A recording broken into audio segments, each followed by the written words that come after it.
좋습니다. 유체이탈. 자, 유체이탈을 읽어봐야 되는데 혹시 유체이탈 경험해 보신 적 있으세요? 있을 리가 없죠. 가위도 늘려보신 적 없으시죠? 네. 이분 가위를 안 늘리셨어. 꿈도 잘 안 꿉니다. 꿈도 숙면. 네. 머리 대면 자요 일단. 오. 근데 요즘은 불면증이 있어서. 그래요. 그러면은 우리 카노는 저도 없어요. 지어 짜내고도 없는 것 같습니다. 꿈속에서 잠은 잡았어도 유체이탈이 된 경험 없는. 영혼을 믿으세요, 작가님은? 애매한데? 그러면은 만약에 저도 이런 거에 대해서 되게 많이 고민해봤는데 우리는 죽으면 그냥 고기 덩어리일까? 저도 그 생각했어요. 네, 그러니까 고기 덩어리일까? 왜냐면 우리는 일본도 가고 막 세계를 돌다 보면은 곰도 나오고 막 여러 이제 짐승들이 네. 이제 나오잖아. 맞죠. 동물들이. 네네. 걔네들한테 잡혀먹히는 상상을 많이 하거든. 그럼 똥으로 나올 거 아니야. 그죠. 그러니까 우리는 그냥 고기 덩어리일까? 죽으면 어떻게 될까? 라는 생각을 많이 하거든. 저는 그렇게 생각해요. 아예 무의식 상태로 들어가는 잠자듯이? 수술할 때 수면 마취 하잖아요. 네. 죽었다 깨어난 거. 맞아. 나 저것도. 그때 진짜 아무런 꿈도 안 꾸잖아요. 맞아요. 누워있다가 눈 감는 그 순간에 갑자기 눈 뜨면 하는데 그냥 나 순간이 끝났어. 삭제. 예, 맞아. 근데 오래 잠들어 있었대요. 30분 넘게 자고 있었다라고 이렇게 얘기하고 그러는데. 내가 죽은지도 그치, 모르는구나. 저 얘기 들어보면 모르는 그런 것 같아. 수면 마취했을 때는 막 잠꼬대 같은 거 한다고 하잖아요. 근데 우리가 이상한 기억을 못 하잖아. 그러니까 나는 이거를 예전에 이 생각을 많이 했었거든. A 지점과 B 지점이 행성이 달라. 근데 텔레포트를 할 수 있어. 포털이야. 네. 근데 A 지점의 포털을 타면 난 원자 단위로 쪼개져. 그럼 죽은 거잖아. 네. 근데 B 지점으로 이제 딱 도착을 하면 원자 단위에서 다시 합쳐져. 그러면 이거는 죽은 것일까? 산 것일까? 생각은 그대로 기억은 가지고 가. 그럼 B 지점에 있는 얘는 나일까? 아니면 새로운 인조 인간일까? 본인 아닐까요?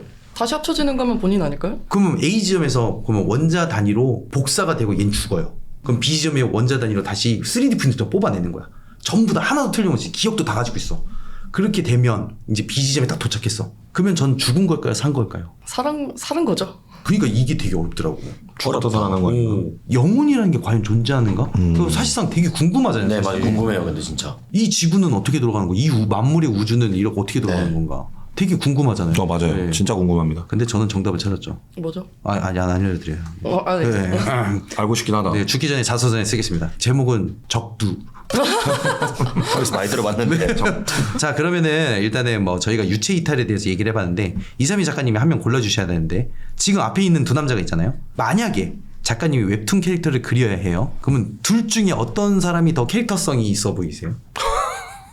두 분 다 캐릭터성이 있어요. 심지어 시원님도 캐릭터성이 확실해요.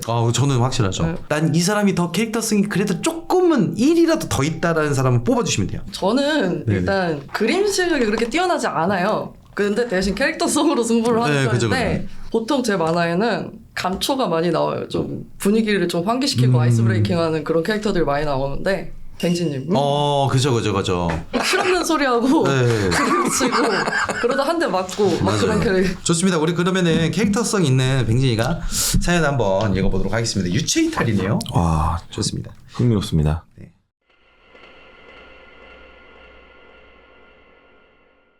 잠깐 애들 깼어님 사연입니다.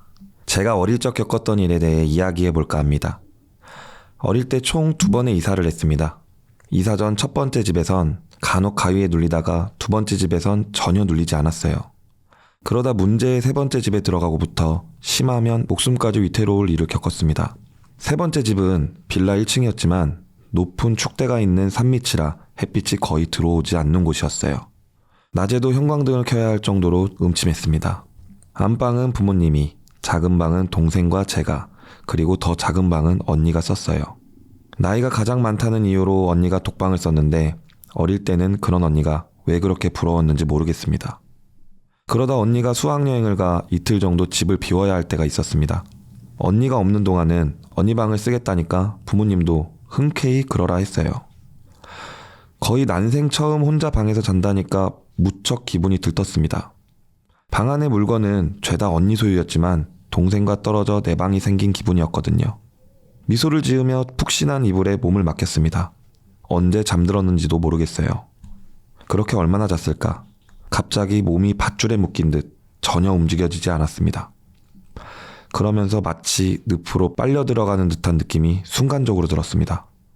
비유하자면 뭐라고 해야 할까요? 학교 다닐 때 교실 책걸상에 엎드려 잘 때 있잖아요. 잘 자다가 순간적으로 낭떠러지에서 떨어지는 듯한 기분이 느껴질 때 그런 적 있지 않나요? 그런 느낌과 비슷했습니다. 이런 이상한 느낌에 눈을 떴더니 놀랍게도 누워있는 제 모습이 보였어요. 마치 CCTV로 방 안을 바라보는 기분이랄까요? 상황 파악을 하려고 머리를 막 굴리는데 방구석에서 시선이 느껴졌습니다. 안녕. 오랜만이네. 아무 형체도 없을 것 같은 검은 안개가 뭉쳐 사람 형체를 이루더니 제게 말을 걸었어요. 찢어질 듯한 웃음소리와 함께 말이죠. 나는 분명 처음 보고 기억이 없는데 마치 오래 알고 지낸 사람처럼 저를 대했습니다. 밀려드는 공포감에 울음을 터뜨리고 싶었지만 목소리는 전혀 나오지 않았어요. 너무 무서웠지만 제가 할 수 있는 거라곤 아무것도 없었습니다. 그런데 그때 썩 꺼져. 굳게 닫혀있던 방문이 벌컥 열리더니 엄마가 나타나 소리쳤습니다. 그 모습이 마치 슬로우 모션처럼 생생하게 느껴졌어요. 엄마는 검은 형체가 있는 곳을 똑바로 응시했어요. 그러면서 누워있는 제 몸에 접근하지 못하게 검은 형체 앞을 가로막았습니다. 또 보자고. 엄마의 태도가 너무나 강경했는지 검은 형체의 귀신은 그대로 사라졌어요. 저는 그 모습을 마지막으로 기억이 끊겼습니다. 다시 눈을 뜬 곳은 뜻밖에도 원래 동생과 지내던 방이었어요. 어찌된 영문인지 몰라 엄마에게 물었더니 엄마가 저를 옮겼다고 하더라고요. 하지만 워낙 간밤에 겪었던 일이 생생해 엄마에게 물었지만 엄마는 꿈꿨냐며 대수롭지 않게 넘어갔습니다. 그런데 저는 엄마가 뭔가 숨기고 있다는 느낌을 강하게 받았어요. 진짜 꿈이라도 꾼 거 아니냐는 어투가 아닌 얼버무리는 어투였거든요. 그 뒤로 한동안은 언니 방에 얼씬도 안 했습니다. 어린 나이에 언니나 되니까 저 방에서 잘 수 있구나 존경스러운 마음마저 들 정도였거든요. 이후로도 종종 가위에 눌리긴 했습니다. 검은 형체의 귀신인지는 모르겠으나 시선도 느껴지곤 했어요. 하지만 손가락이든 발가락이든 꼬면 어떻게든 풀리는 비교적 가벼운 가위였어요. 시간이 흘러 하루는 언니가 친구 집에서 자고 온다고 해서 언니 방이 또 비는 날이었습니다. 언니가 수학여행을 다녀온 이후 처음 또 방을 비운 날이기도 했죠. 그렇지만 그날 겪었던 충격이 가시지 않아 언니 방 쪽은 신경도 쓰지 않았습니다. 기존 자던 방에서 동생이랑 자고 있는데 또 어디론가 몸이 빨려 들어가는 듯한 느낌이 드는 거예요. 언니 방에서 잘 때처럼 말이죠. 눈을 뜨자 할 말을 잃고 입을 다물 수밖에 없었습니다. 언니 방에서 잘 때처럼 제가 언니 방 하늘을 둥둥 떠다니고 있었어요. 이게 말로만 듣던 유체 이탈인가 싶었죠. 거짓말처럼 그 검은 형체의 귀신도 모습을 드러냈습니다. 같은 위치, 같은 방구석에서 모습을 나타냈죠. 내가 이 날을 얼마나 기다린 줄 알아? 듣기만 해도 불길한 목소리로 검은 형체의 귀신은 누워있는 제 본체로 슬며시 다가왔습니다. 제 본체로 검은 귀신이 다가옴과 동시에 제 얼굴에 검은 형체가 그림자처럼 드리워졌습니다. 검은 봉지가 얼굴에 씌인 것처럼 숨이 막혀 호흡이 가빠졌어요. 꿈인지 유체 이탈인지 모르겠지만 유체 이탈을 한 상황이라도 몸과 영혼은 서로 이어져 있는지 둥둥 떠있던 저도 숨이 막혔습니다. 아니 여기 문이 왜 잠겨 있어? 열쇠 가져와. 고통스러운 와중에도 문 밖에서 소리치는 엄마의 목소리가 똑똑히 들렸어요. 얼마 지나지 않아 방문을 열었는지 부쉈는지 요라는 소리와 함께 드디어 열렸습니다. 방문 밖에는 차마 들어오지는 못하고 겁에 질린 동생을 끌어안은 아빠의 모습도 보였어요. 엄마는 재빨리 제 본체로 다가와 저를 일으켜 세우려 하셨습니다. 하지만 왜소한 체구임에도 불구하고 엄마는 마치 돌덩이를 세우는 것 마냥 버거워하셨어요. 이대로는 안 되겠다 생각하셨는지 엄마는 제 발치에 무릎 꿇고 앉아 기도를 외기 시작했습니다. 방언 섞인 엄마의 기도 소리가 방 안에 퍼졌어요.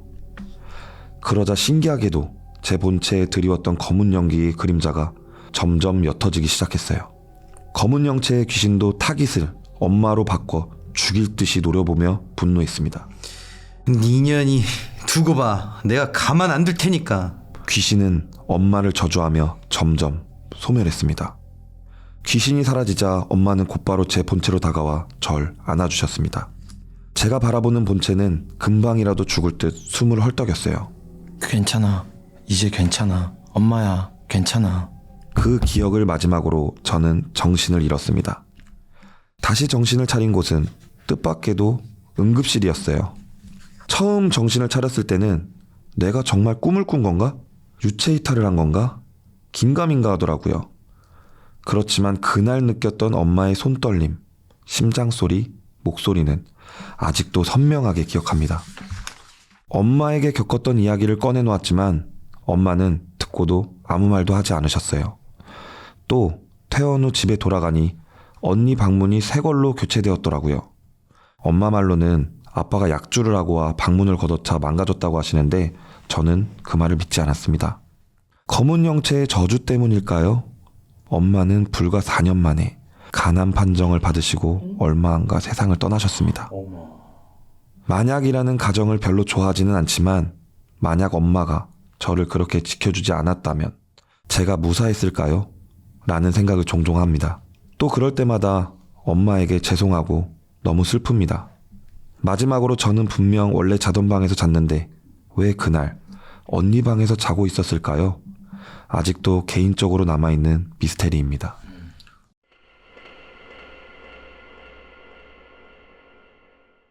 만약에 우리가 이제 이 사연하고 좀 다른 얘기지만 유체 이탈을 하게 된다면 네. 어디를 가고 싶으세요? 유체 이탈 하면은 엄마 집에 갔다 올래요. 그거는 안 해도 갈 수 있잖아요. 어머니 집이 멉니다. 3시간. 근데 이 영혼이 있다고 생각하면 저는 형님 하면 저승에 가보고 싶습니다. 왜요? 그러니까 솔직히 제 할머니가 보고 싶어서. 아니 근데 그건 있는 것 같아요. 우리가 저승에 가면 안 되는 이유가 뭐냐면은 뭐 산자가 가면 안 되는 것도 있지만 저승이 있다라는 걸 확신성이 생기고 나서부터 너의 삶은 자유가 아닐 거야. 와 근데 진짜 시한부 같은 느낌 받을 것 같아요 형님. 엄청난 압박 속에 살 거고 네, 그리고 너는 분명히 저승 갔을 때 여기 신이 누구예요? 라고 물어보고 그 종교를 다니면서 그 종교에 목을 맬 수밖에 없는 그런 삶으로 바뀔 건데 맞아.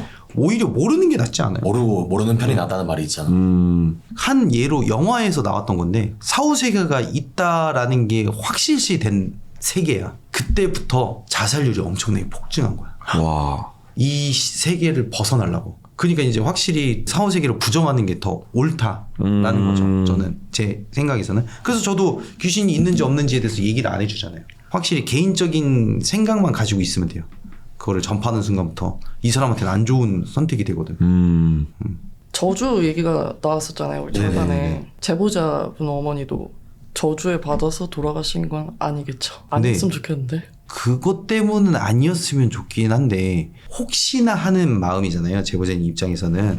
근데 귀신이 저주를 한다고 가정하에 몰랐을까요, 어머니께서? 그러니까 어머님은 종교에 대한 신앙심이 있는데 이게 역설이잖아요. 네. 내가 만약에 뭐 예수님을 믿는데 이 한낱 귀신이 와서 저주를 했다고 신앙심이 있는데 그 저주를 품고 살아가야 되는 걸까? 그럼 그 신께서는 뭐 해줘? 왜 치료를 안 해줘? 치료하기 위해서 우린 교회를 가는 거잖아요. 신앙심을 갖는 거고. 그래서 저는 제보자님이 그렇게 생각 안 하셨으면 좋겠어요. 저주 때문은 아니다.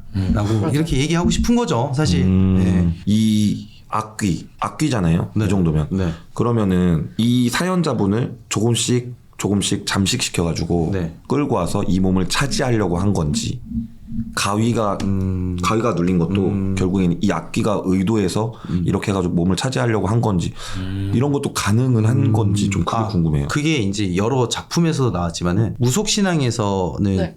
우리 작가님 뒤에 조상님께서 지켜주고 계시네라고 하잖아요. 네. 근데 영안이거나 아니면 뭐 영매이거나 뭐 이런 단어 아시죠? 네. 그런 사람들은 뒤에 지켜주는 사람이 없어요. 그쵸. 그리고 우리 제보자님 같은 경우에는 약간 유체 이탈을 할 수 있다는 거는 약간 영매일 가능성이 그릇일 가능이 있거든요. 근데 그 그릇인 거를 예를 들어서 이 몸뚱아리가 그릇이야. 근데 내용물이 갑자기 딱 나왔어. 근데 수많은 영혼들이 귀신들이 이 그릇이 탐나지 않을까? 들어가고 싶을 것 같아요. 그죠? 네. 들어갈 수는 없겠죠. 네. 헛된 희망인 거죠. 그래도 시도를 해보고 싶은 거지.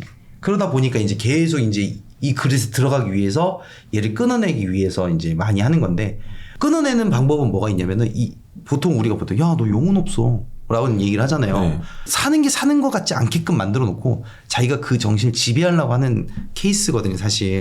그런 거를 이제 약간 영매인 애들에 대한 그런 같이 공존하는 걔도 얘기는 하는데 삶에 대한 욕망이죠. 욕망.